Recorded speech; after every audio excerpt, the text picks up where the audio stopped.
ubyange cyangwa se ubyemere, ariko burya mu gihe abantu batagufitiye icyizere, cyane cyane abantu muturanye, abantu mukorana, abantu uha serivisi, abantu muhurira mu bintu bigiye bitandukanye, mu gihe batagufitiye icyizere cyangwa se batakubonamo icyizere, icyo gihe nta hantu uzaba urimo kugana. Ibaze nawe uri umutekinisiye, mbese bano bantu bakora amaradiyo, amatelefone, amateleviziyo cyangwa se ibindi bintu bya elegitoronike. Uri umushoferi utwara abagenzi cyangwa se uderivaringa ibintu bigiye bitandukanye ubigeza aho bigomba kugera. Uri umumotari, uri enjeniyeri cyangwa se ukora mu bigendanye n'ubwubatsi. Uri umutetsi, utekera abantu ahantu hagiye hatandukanye. Ufite akabari, ufite hoteli, mbese akazi akariko kose. Hanyuma abo mukorana cyangwa se abo ha serivisi nta cyizere bagufitiye. Icyo gihe menya ngo ntago watera kabiri, ntibibaho. Cyangwa se wenda nta n'akazi ufite, ariko mu by'ukuri ntago witwara muri ubu buryo ngiye kukubwira butanga icyizere ku buryo abantu bakugirira icyizere. Icyo gihe menya ngo ntaho uri kugana, urimo urabyangiza. Koko muri iyi si nureba neza, nucunga neza, urasanga ikintu kitugaburira twese ahanini gishingiye ku cyizere abantu batugirira. Niwitwara gutya uzajya ubone wisanze abantu bose bakugirira icyizere. Ibintu 7 ugomba kwitaho, ibintu 7 ugomba gukora, abantu bakakubonamo icyizere. Ikintu cya mbere, kora ibyo uvuga. Abantu benshi ibi bintu byarabananiye gukora ikintu bavuze. Ugira gutya ukajya nk'ahantu kwaka serivisi uyikeneye rwose. Tuvuge wenda ni imodoka yawe ujyanye mu igaraje, ni telefone yawe ushyiriye umutekinisiye ngo ayigukorere, cyangwa se ni kampani runaka uriho urashakamo serivisi, ndetse bakakubwira ngo ejo bizaba byakemutse, ejo serivisi uzaba wayibonye, ejo bizaba byarangiye. Reka rero uzaze ejo, ugasanga nta cyakozwe. Bakakubwira bati ejo bundi, nabwo ugasanga nta cyakozwe. Bityo menya ngo wowe urimo gutanga iyo serivisi, icyizere kirimo kiragabanyuka. Ndetse burya ntago ibyo uvuga bitandukanye n'ibyo ukora. Mu gihe rero udashobora gukora ibyo wavuze, menya ngo icyizere kirajya hasi, abakiriya barajya hasi, ndetse ahangaha biraba bikurangiriyeho, anytime wafunga imiryango.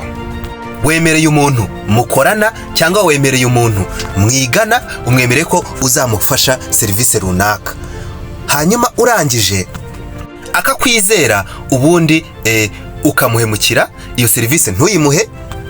Icyo gihe ushobora kumva ari ikintu cyoroshye, ariko burya ni ikintu gikomeye cyane.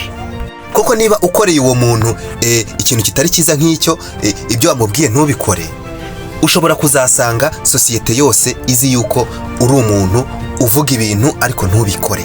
Icyo gihe mu buryo cyangwa ubundi bizakugiraho ingaruka ubu ngubu cyangwa igihe kizaza. Niba wemereye umuntu ikintu, gikore. Bibe muri business, bibe mu buzima busanzwe. Niba wemereye umuntu ikintu, gikore.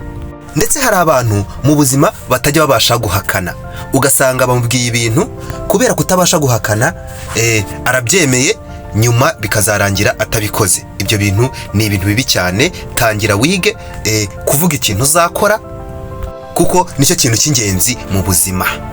Ndetse ibi birajyana n'icya kabiri, aricyo cyo kuba umunyakuri, to be honest. Ndetse ukaba umunyakuri no mu gihe ubizi neza ko nta muntu kureba, ko nta muntu uri bugukontorore, wowe gusa ukumva ko ugomba kuba umunyakuri mu byo ukora byose.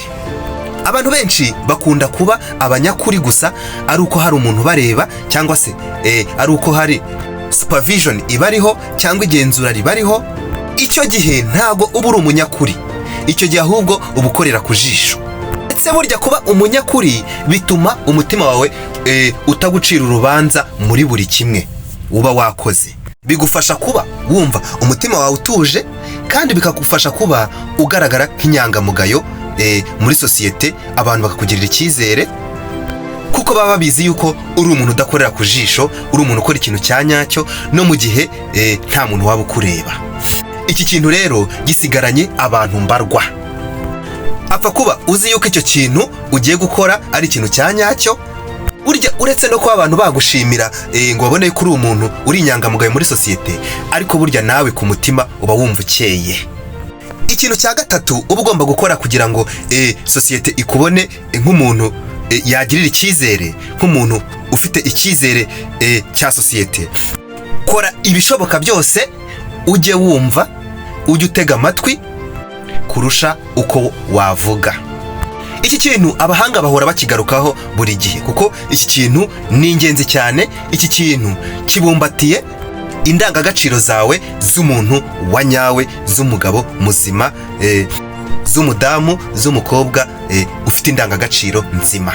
Ndetse iki kintu burya kinanira abantu benshi, iki kintu kigora abantu benshi cyane, kuko uzisanga akenshi niba uri mu bantu muri kuvuga, muri kuganira ku bintu bitandukanye, uzisanga abantu benshi bari kurwanira kuvuga kurusha uko bari kurwanira gutega amatwi.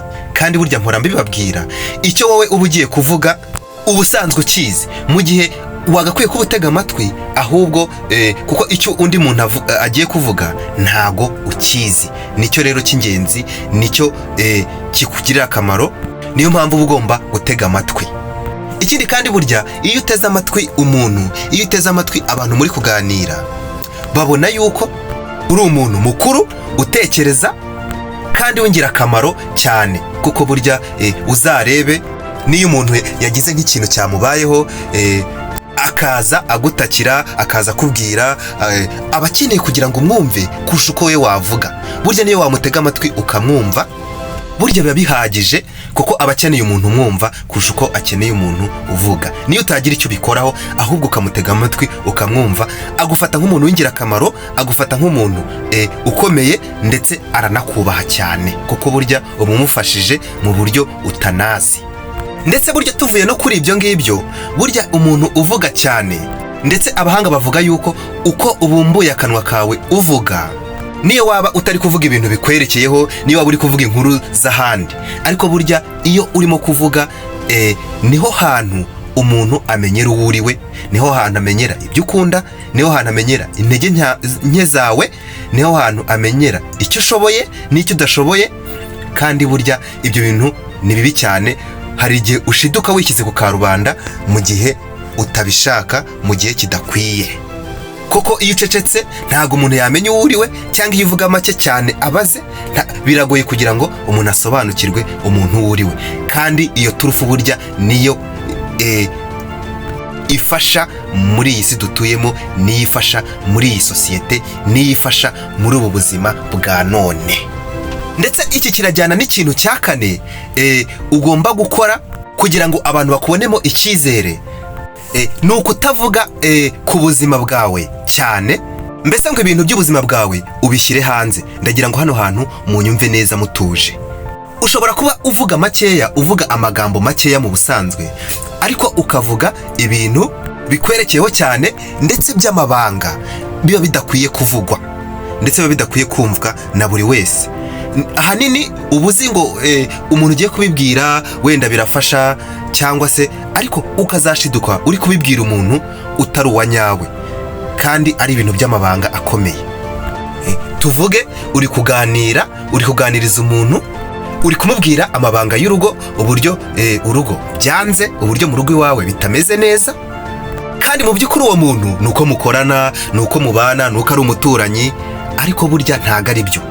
Abantu barahinduka, abantu ntago bose bashobora kugutega amatwi bagira ngo bagufashe, ahubwo hari abagutega amatwi bashaka kugira ngo ibintu ahubwo bikomeze bibe bibi kurushaho. Cyangwa se niyo bakumva gusa ntibareactinge, ntibagire icyo babikoraho, ariko burya uba warangije gutakaza isura y'umuntu ugomba kubahwa muri sosiyete. Burya ibibazo byawe ni ibyawe, byimenyere, kandi niba ushaka umuntu wabiganiriza kugira ngo wenda wumve uruhutse, reba wa muntu wawe, wa muntu mwacanye muri byinshi, wa muntu ukuba hafi, kandi nabwo atari wa muntu ukuba hafi mu magambo gusa, ahubwo wa muntu wabyerekanyishije ibikorwa. Uwo niwe muntu ugomba kubwira, ukaba wamwirekurira ukamubwira kugira wenda akugira inama cyangwa se kugira nawe wumva uruhutse. Ariko burya wifata umuntu ngo nuko ari umuturanyi, ngo nuko mubana, nuko mukorana, ngo nuko muhuriye ku bintu runaka, ngo hanyuma umubwire urenze ibyo wakagombye kuba umubwira, ngo twaburaye. Ubwo sibyo ni ibiki? Ngo ndumva ubuzima buri kunanira, ngo amafaranga ari kubura, ngo ndi gutsindwa. Ubwo sibyo ni ibiki? Reka. Icyo gihe nta kintu uzakuramo kindi uretse ko kuba abo bantu bibwiye bakubona nk'umuntu udafite agaciro.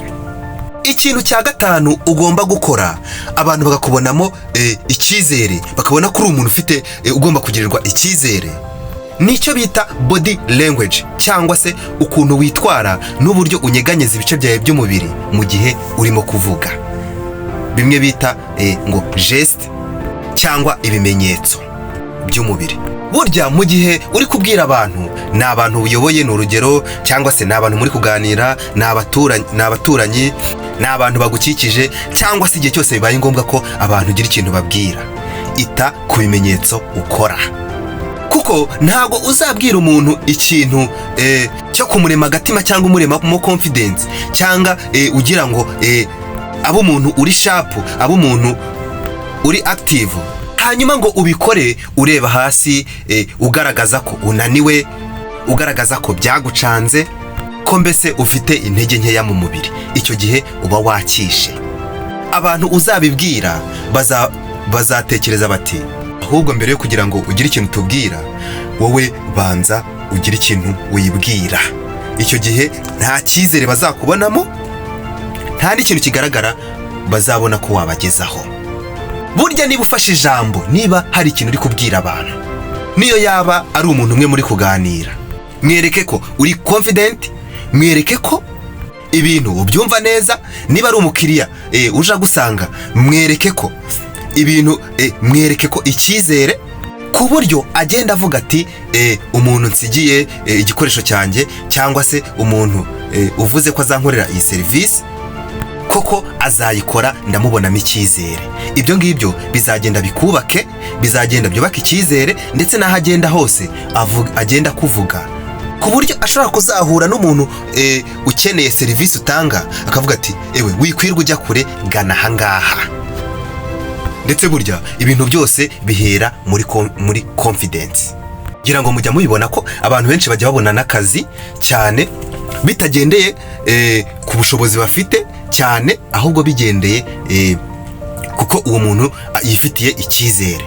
Kandi burya njya mbibabwira, nuzaba urimo urajya nko kwaka akazi ahantu, ikintu cya mbere gikenewe ni uko uzagaragaza ko ugomba kugirirwa icyizere. Naho ibindi byo, hari n'igihe ubyigira mu kazi, experience ukayigirira mu kazi, ariko buryo wagaragaje icyizere, umuntu uguha akazi abona yuko ibintu byose bimeze neza.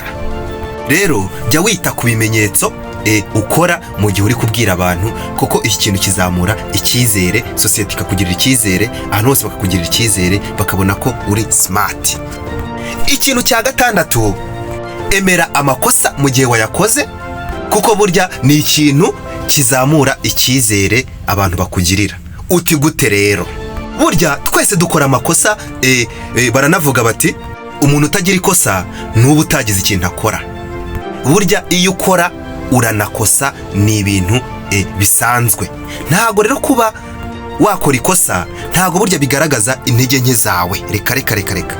Niyo mpamvu iyo wakoze ikosa ubona ko ari ikosa, wirwanya ushaka gupfundikanya kugira ngo ukomeze werekane yuko nta kosa ufite. Ahubwo wowe emera ikosa, unige, ugire ikintu ukosora, ndetse iryo kosa ntuzarigwemo ku nshuro ikurikiyeho.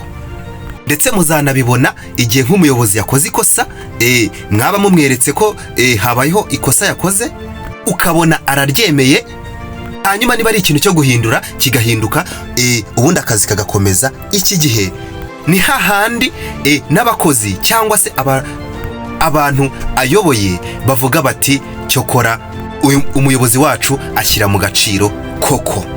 Gusa ibi nanone ntibizatume mu gihe wakoze ikosa abantu babigusuzuguriramo. Ibi ngibi biratandukanye, kwemera ikosa ni kimwe, no kuba abantu bagusuzugura kuba wemeye ikosa ni ikindi. Cyangwa se ugasanga umuntu arimo aragukosora ariko tuvuge wenda ni mu buzima busanzwe, ntabwo ari iby'akazi cyangwa n'iki, ugasanga niba wakoze ikosa mugenzi wawe cyangwa se undi muntu arimo aragukosora ariko ubona ko icyo agamije atari ugukosora, ahubwo ari ukugukoza isoni, cyangwa se kugira ngo wumve ko watsinzwe, cyangwa se ngo wumve ngo uri hasi. Iki gihe ntuzabyemere nawe ikosa iryo ari ryo ryose waba wakoze. Gukosa bibaho, ariko gukosa ntabwo bivuze ngo abantu bagusuzugure, ntabwo bivuze ngo umuntu agusuzugurire mu ikosa wakoze. Reka ngira ngo ibi noneho murabisobanukiwe. Gukosa ni ibisanzwe, nta mpamvu zo kugira ngo umuntu agusuzugurire mu ikosa wakoze. Rikosore, cyangwa se nubona guha igitekerezo kizima ariko akubashye nabwo, icyo gihe nibwo uba ugomba kumwumva, nibwo uba ugomba kugira ikintu uhindura. Ikintu cya karindwi gituma abantu bakugirira icyizere ni ikintu gikomeye cyane, ni ikintu cyo kugira ibanga. Ndetse burya ni amahano, ni ishyano kuba umuntu yakubwira ikintu akwizeye, akanavuga ati ndakwizeye rwose, hanyuma icyo kintu akubwiye ejo akazagisanga akazacyumvana undi muntu. Burya wowe sinzi n'ahantu umuntu yakujyana, ahubwo uba ukwiye kwicara ugatekereza ati se ubundi njye hehe, ukabura naho kwirwa, kuko ni ishyano rwose, ni ishyano ribi cyane. Niba umuntu akwizeye akagira ikintu akubwira, gerageza ibishoboka byose umubikira ibanga, kuko burya umuntu ajya kukubwira ikintu abona akubonamo ubumuntu, akubonamo ubunyangamugayo, akubonamo icyizere. Iyo rero ubyangije, burya uba umutengushye cyane, ndetse uba umubabaje cyane, nawe uba ukwiye kwigaya. Ndetse ibi bigendana no kwirinda gukwirakwiza ibihuha ku bandi bantu. Tuvuge ibintu byabaye cyangwa se ntibyanabaye, ni uko amakuru ari gucaracara muri karitsiye, cyangwa se aho mukorera, aho wigira n'ahandi hatandukanye, hanyuma ukaza kugaragara uri mu bantu bari gukwirakwiza ibyo bihuha, uri mu bantu bashishikaye mu kuvuga izo nkuru z'amafuti, rimwe na rimwe zivuga no ku bantu uburyo batsinzwe, uburyo bahuye n'ibibazo, mbese inkuru ubona zo kwishimira kuba abantu bagenzi bawe hari ibitagenze neza. Burya nta cyizere abantu baba bakubonamo, nta n'icyizere baba bazakubonamo. Wowe byumve, wicecekere, nta mpamvu zo kujya muri ibyo bintu by'ibihuha, muri ibyo bintu bidafite akamaro, bitubaka, byo kuvuga gusa. Ibyo nta kintu byakugezaho, nta nubwo abantu bagufata nk'umuntu ufite agaciro. Ndetse niba iyi video hari ikintu igufashije, kora kuri subscribe, nawe winjire mu muryango mugari, kuko hano kuri Ibanga Entertainment ni ahantu twungukira ibintu by'ubwenge, ni ahantu twungukira ibintu byagiye bivugwa n'abantu b'abanyabwenge mu bitabo bitandukanye. Ndetse no muri komenti wakwandikamo igitekerezo cyawe, kuko biradufasha cyane, bituma dukomeza kuba umuryango mugari. Kandi nshimira namwe mubikora, nshimira mwe mwakoze subscribe, nshimira mwe ujya mumbwira muri komenti uko bimeze, nimwe tubikesha ibi byose. Ciao, reka duhure mu kiganiro gikurikiye.